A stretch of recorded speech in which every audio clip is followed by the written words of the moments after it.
He came inside me just minutes before his wife called. I was still naked, legs spread across the hotel sheets, his sweat still clinging to my skin, and my heart, racing for all the wrong reasons. Her name flashed on the screen of his phone like a bullet between us, Jenna. And while he declined her call with the ease of a seasoned liar, I stared at him, stunned by how quickly desire could turn into disgust. My name is Brooke. I am 34 years old, I live in North Carolina, and this is not the kind of story you will hear over brunch or on a cute Instagram reel. This is raw. This is ugly. And this is true. Before we go any further, let me just say thank you. A deep, sincere thank you to every single one of you who has subscribed to this channel. You are the heartbeat of every story I share. And to all my new and returning viewers who are yet to subscribe, I am beyond grateful for your time. I cannot wait for you to hit that subscribe button because your support is what powers this channel and keeps these real, messy, unforgettable stories alive. Do not forget to share your thoughts in the comments below. I read every single one of them. Now, let us rewind a little, before that hotel bed, before the lie, before the love affair that nearly swallowed me whole. I met Cole at Iron Flame Fitness, a local gym where I used to train 3 times a week. He was tall, 6'3", broad-shouldered, caramel-toned, with an intensity that could cut through silence like a blade. He was also married. I knew at the moment I saw the ring on his left hand, but that knowledge did not stop me. Not then. Not when everything in me needed to feel wanted again. I was freshly out of a toxic situationship that left me emotionally wrecked. Cole noticed me during a Monday morning bootcamp class. I remember the first time he came over after the session. I had just wiped my forehead when he said, "You push hard." I respect that. His voice was velvet-laced with gravel. We began talking more after that. Spotting each other. Sharing protein shakes. Laughing at stupid TikToks in the lobby. It started innocently, like most dangerous things do. He would tell me about his wife in passing. "Jenna's a teacher," he said once, not with love, but with routine. I never saw a single photo of her in his gym bag or on his phone screen. That should have told me something. But I did not want to see the red flags. I was too busy drowning in the way he looked at me. Like I was his escape. The first time we touched, it was in the gym's sauna. I had just finished a late session, and he walked in, towel low on his hips, glistening with sweat. We sat in silence at first, both of us trying not to notice each other. But then his hand grazed mine. I should have pulled away. Instead, I turned to face him, and he kissed me. Hard. Like he had been starving and I was the first thing he had tasted in weeks. My towel slipped. His hands roamed. That was the first time I felt the heat of guilt mixed with the thrill of being wanted. He texted me later that night. "I can't stop thinking about you." It spiraled fast after that.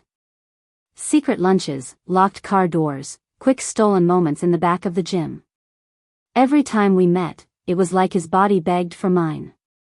And I let him. Because I had convinced myself that I was not destroying anything, just borrowing. That was the lie I told myself. The hotel room came weeks later. Room 208, at a Hampton Inn just outside Durham. He had booked it under a fake name. Said he wanted more than 5-minute car quickies. He said he wanted to see me, really see me. He undressed me like he owned me. Whispered my name like it was a secret he was desperate to keep. We kissed with no sense of time. I wrapped my legs around him and let him take me like I belonged to him. And for those few minutes, I felt powerful. Worshipped. Ravaged. Until her name lit up on his phone. Jenna calling. He stared at the screen like it burned him. Then he declined the call. No hesitation. No guilt in his eyes. "I will call her back later," he said, but I was not listening. I sat up. Covered myself. Watched him turn away like I was a meal already finished. My chest ached, not from what we did, but from what I had become. The next morning, he texted me, "You feel like oxygen." I need you again. And I replied, when? That was the beginning of the addiction. Not his. Mine. His wife was his life. But I was his drug. And like any addict, he kept coming back. There was something about the way Cole kissed me that made me forget I was the woman he never intended to keep. The way his hands pressed into my back, how he whispered my name like it was both a promise and a confession, I lived for it. I fed on it. But what I did not know then was that love, when borrowed, always demands repayment. And the interest is heartbreak. It was 2 months after our first night in the hotel when he told me, between the grip of tangled sheets and the scent of sweat and regret, that he no longer touched his wife. She sleeps facing the wall, he muttered one night, our legs twisted beneath the cheap motel blanket. We stopped having sex months ago. She stopped seeing me. You make me feel real again. I believed him. That is the worst part, I wanted to believe him. Because that made it easier to justify the nights I opened my door in nothing but lace.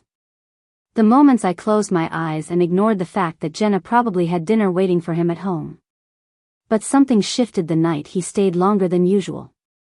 It was nearly midnight when he left, and as he buttoned up his shirt, he turned to me with eyes heavy with something that looked like sorrow. She knows something, he said. I do not know how, but she is starting to look at me different. That was the first time I felt the cold press of fear crawl down my spine. I had gotten too comfortable. Too reckless.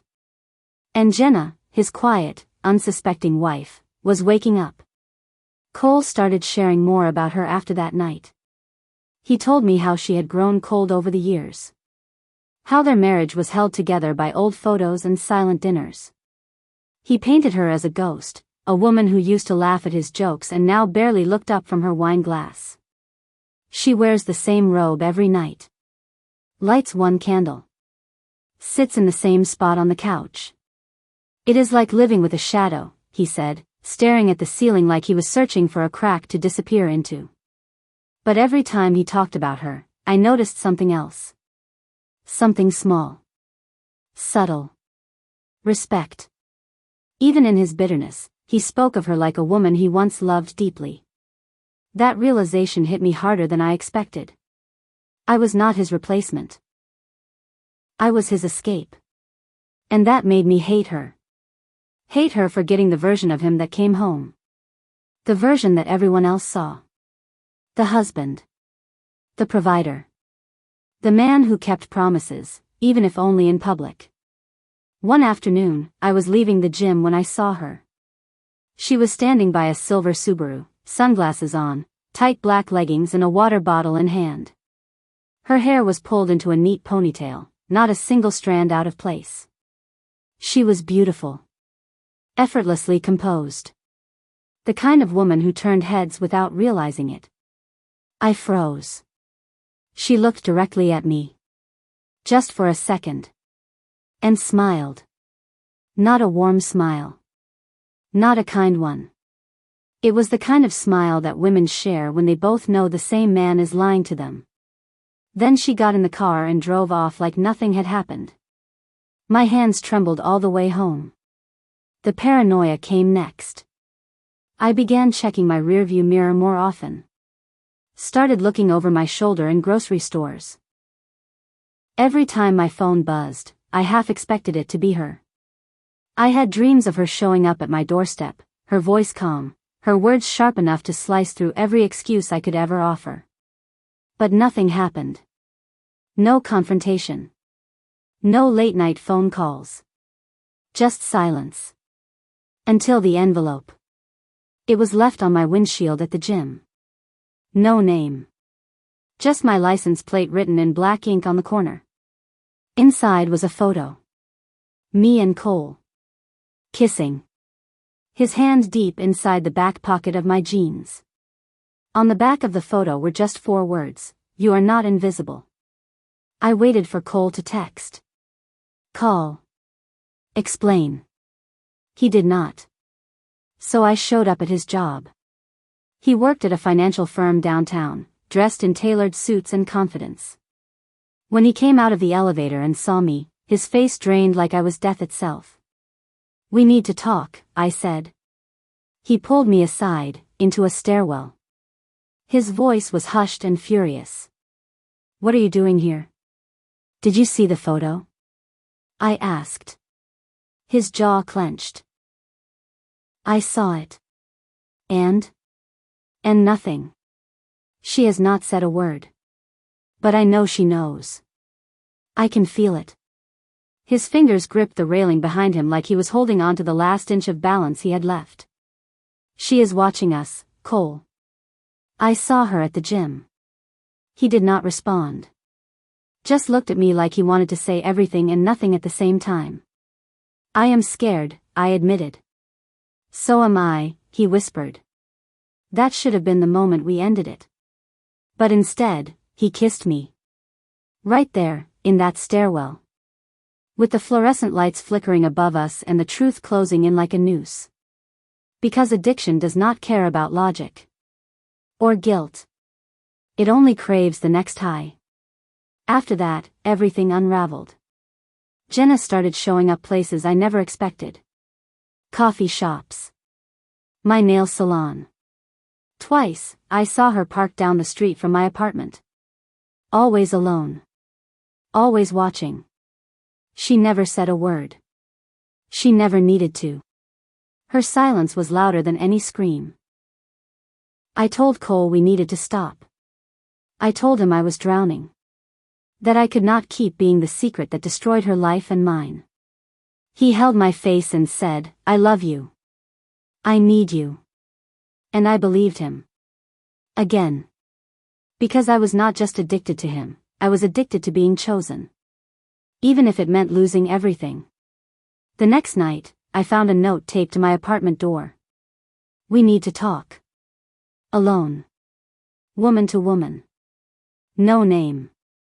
Just a time. A place." It was her. Jenna. And I knew, this was no longer an affair. It was a war. There was a weight in my chest the night I drove to meet her. I felt it pressing behind my ribs like guilt and shame had formed hands and were squeezing me from the inside out. I had worn a black sweater, no makeup, my hair pulled into a low bun. I looked like someone going to a funeral. And in a way, I was. I parked outside a quiet diner off I-85, the one mentioned in the note she left taped to my door. No crowd, no noise, just the dim hum of neon and the sound of crickets beyond the asphalt. I looked around, hoping she had changed her mind. She had not. She was already there. Jenna sat in a booth near the back, alone, her hands folded neatly around a mug of tea. She looked calmer than I expected. Her eyes held the kind of still rage I had only seen in courtrooms and funerals. A rage that burned without movement. I walked in, sat across from her. My voice cracked before I could finish my first word. "Thank you for coming," she said instead. I nodded. I could barely meet her eyes. She stared at me like she had been preparing for this moment for weeks. Maybe months. "Do you love him?" she asked. I wanted to say no. I wanted to say it was just sex. Just bad timing.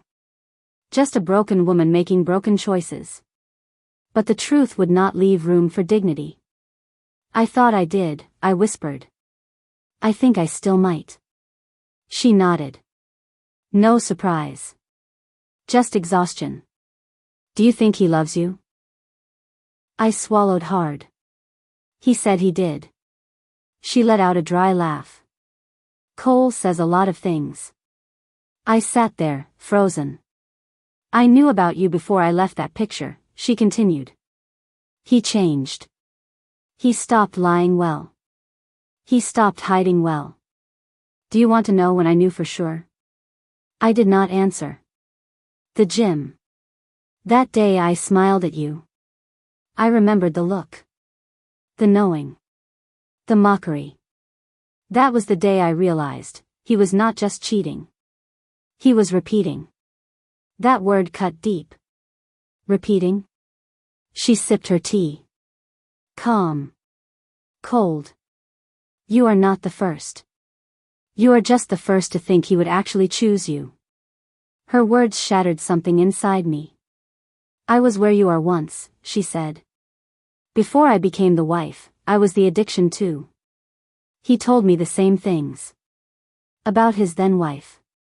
About how dead everything felt. About how I made him feel alive. I blinked. Hard. He left her for me, Jenna said, her voice no longer shaking. And now he cheats on me with you. It was not just guilt I felt. It was horror. She had been me. She slid a small envelope across the table. Inside was a printed email.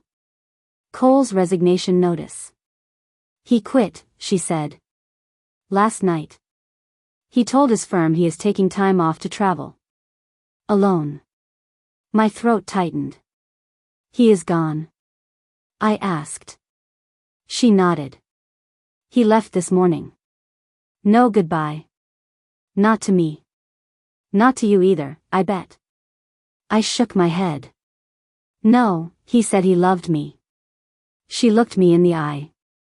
Cole only loves mirrors. Not women. I did not hear from him for 5 months. Not a call. Not a message. Nothing. The silence was worse than the betrayal. Worse than the sex. Worse than the nights I lay awake in a bed that still smelled like his skin. I stopped going to the gym. Changed my number. Deleted every photo. But grief is stubborn.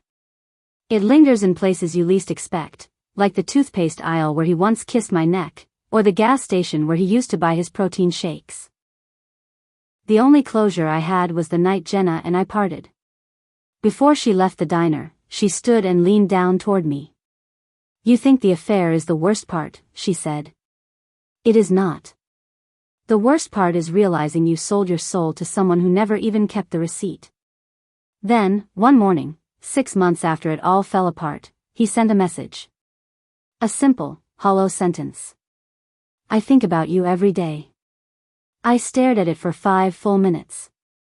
Then I deleted it. I did not respond. Because I finally understood something. I had not been chosen. I had been used. And love, real love, is never an addiction. It is never a secret. It does not live in hotel rooms and stairwells. It shows up in the daylight. And it stays.